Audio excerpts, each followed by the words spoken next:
প্রশিক্ষণ ছাড়াই আন্তর্জাতিক শিল্পী নিজের হাতের দক্ষতায় বানাচ্ছেন ছোট বড় বিভিন্ন আকৃতির ভাস্কর্য।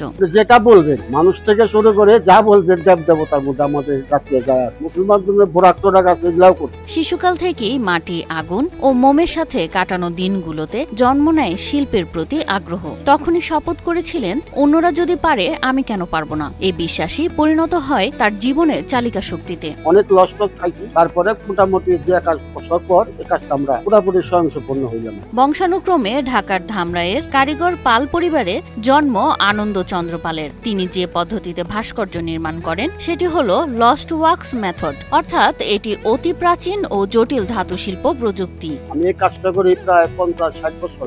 ছিল আমার বাবা মাটি শিল্পের এই মূর্তি বানান, কিন্তু এই পিতলের কাজের মধ্যে আমি প্রথম ধামরাই চাই প্রথম আমি।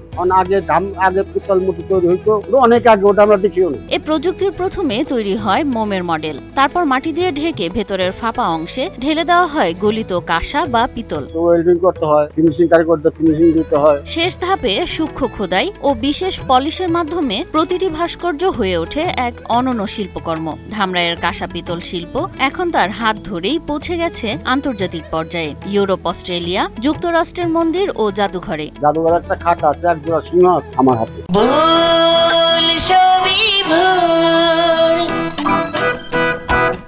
বৌদ্ধ মন্দির, হিন্দু পৌরাণিক চরিত্র বা আধুনিক প্রতীক, প্রতিটি ভাস্কর্যই বিশেষ চাহিদা ও স্বতন্ত্রতা ধারণ করে। আমি বঙ্গবন্ধু করছি, তারপর জিয়াউর রহমান, রবি ঠাকুর, তারপর শরৎচন্দ্র, জয়নাল আবেদিন, ভাস্কর জয়নাল আবেদিন, ওনার ছবি করছি। শুধু নিজের জন্য নয়, আনন্দচন্দ্র পাল টেনে নিয়েছেন গ্রামের অনেক তরুণকে। তার দেখাদেখিতে কাঁসা পিতল শিল্পে তৈরি হচ্ছে নতুন প্রজন্মের স্বাবলম্বিতার পথ। তামা, কাঁসা, পিতল সব অবহেলিত উপকরণ, কিন্তু আনন্দচন্দ্র পালের হাতে তা হয়ে যায় ইতিহাস, শিল্প ও গর্বের প্রতীক। আনন্দচন্দ্র পাল প্রমাণ করেছেন, প্রশিক্ষণ না থাকলেও ইচ্ছাশক্তি, শ্রম ও আত্মবিশ্বাস থাকলেই বিশ্বজয় অসম্ভব কিছু নয়।